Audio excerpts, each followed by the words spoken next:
dito na parol ay gawa lahat sa scratches. Walang binili except lang yung mga pandikit. Lahat ito galing sa yung Nespresso na kape, yan, box ng itlog, box ng gatas, mga newspaper, gano'n. Tapos nilagyan ng kulay. So, ang magiging outcome niyan is napakagandang parol.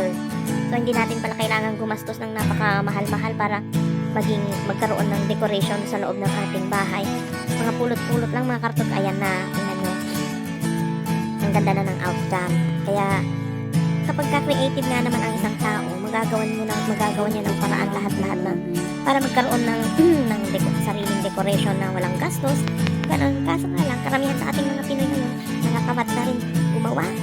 Kaya tingnan mo mga stick-stick lang yan ng barbecue stick na tawag dito, yung pinutol-putol, yung mga newspaper na ni-roll-roll, yan. Super nice.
Eto naman mga wala na lang, pangdagdag na lang sa ating upload.